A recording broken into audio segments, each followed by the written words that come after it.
Kính chào bà con và quý anh chị đang theo dõi kênh Miệt vườn Tây Nam. Bản tin hôm nay sẽ cập nhật giá cà phê mới nhất sáng ngày 16 tháng 3 năm 2026, cùng những phân tích đáng chú ý về diễn biến thị trường trong nước và thế giới. Sau một tuần giao dịch đầy biến động, thị trường cà phê đang bắt đầu ổn định trở lại, tuy nhiên nhiều chuyên gia nhận định khi bước sang tuần giao dịch mới, giá cà phê có thể xuất hiện những biến động đáng chú ý và khả năng phục hồi tăng trở lại. Vậy hiện nay giá cà phê tại các tỉnh Tây Nguyên đang ở mức bao nhiêu một ký, khu vực nào đang có mức giá cao nhất, và xu hướng thị trường trong những ngày tới sẽ ra sao? Ngay sau đây, mời bà con cùng theo dõi bản tin cập nhật giá cà phê mới nhất hôm nay. Trong bản tin hôm nay, chúng tôi xin cập nhật những thông tin mới nhất về diễn biến thị trường cà phê trong nước cũng như trên thế giới. Theo ghi nhận gần đây, sau một tuần giao dịch có nhiều biến động, thị trường cà phê đang bắt đầu có dấu hiệu ổn định trở lại, giúp tâm lý của người trồng cà phê và các doanh nghiệp phần nào yên tâm hơn. Tuy nhiên, cần lưu ý rằng giá cà phê hiện nay vẫn đang chịu tác động từ nhiều yếu tố của thị trường quốc tế, vì vậy diễn biến giá vẫn có thể thay đổi khá nhanh theo từng phiên giao dịch. Sự biến động này phản ánh sự giằng co giữa cung và cầu trên thị trường hàng hóa toàn cầu. Theo dữ liệu từ thị trường thế giới, giá cà phê Robusta trên sàn giao dịch London trong phiên giao dịch gần nhất trước kỳ nghỉ cuối tuần đang dao động quanh mức khoảng 3.450 đô la Mỹ mỗi tấn. Mức giá này cho thấy thị trường đã phần nào ổn định trở lại sau giai đoạn tăng giảm mạnh trước đó.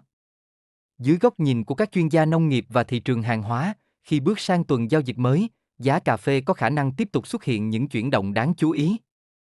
Nếu lực mua trên thị trường quốc tế quay trở lại mạnh hơn, giá cà phê hoàn toàn có thể phục hồi và bật tăng trong thời gian tới.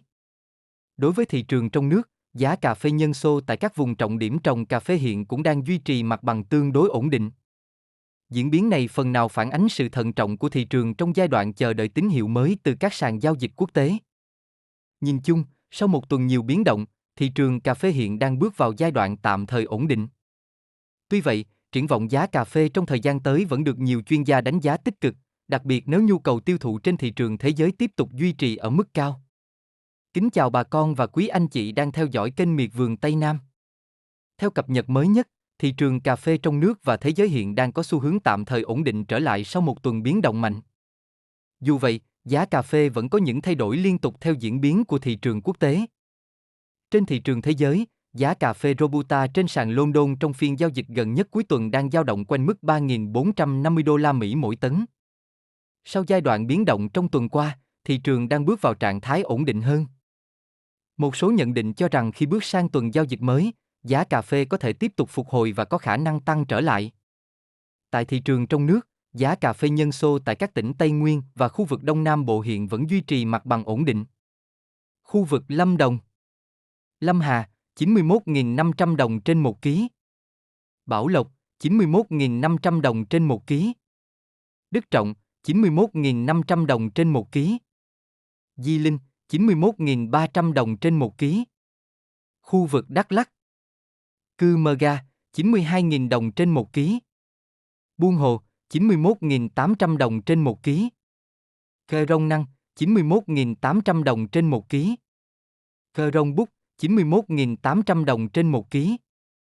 Khu vực Gia Lai, thành phố Pleiku, 92.000 đồng trên 1 ký. Iagrai, 91.800 đồng trên 1 ký. Chư Prong, 91.800 đồng trên 1 ký. Chư Sê, 91.800 đồng trên 1 ký. Khu vực Kon Tum, 91.800 đồng trên 1 ký.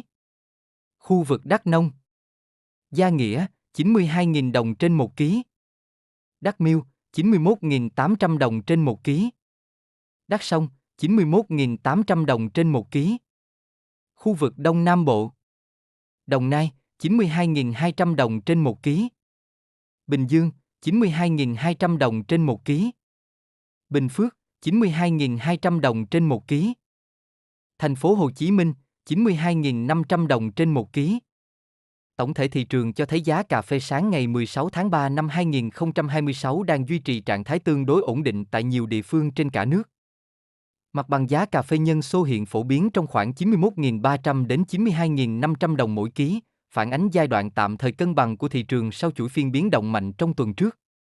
Theo đánh giá từ góc nhìn của các chuyên gia nông nghiệp và thị trường hàng hóa, diễn biến đi ngang này là tín hiệu cho thấy thị trường đang bước vào giai đoạn điều chỉnh và tích lũy, khi cả người bán lẫn người mua đều có xu hướng thận trọng hơn trước khi xuất hiện những thông tin mới từ thị trường quốc tế.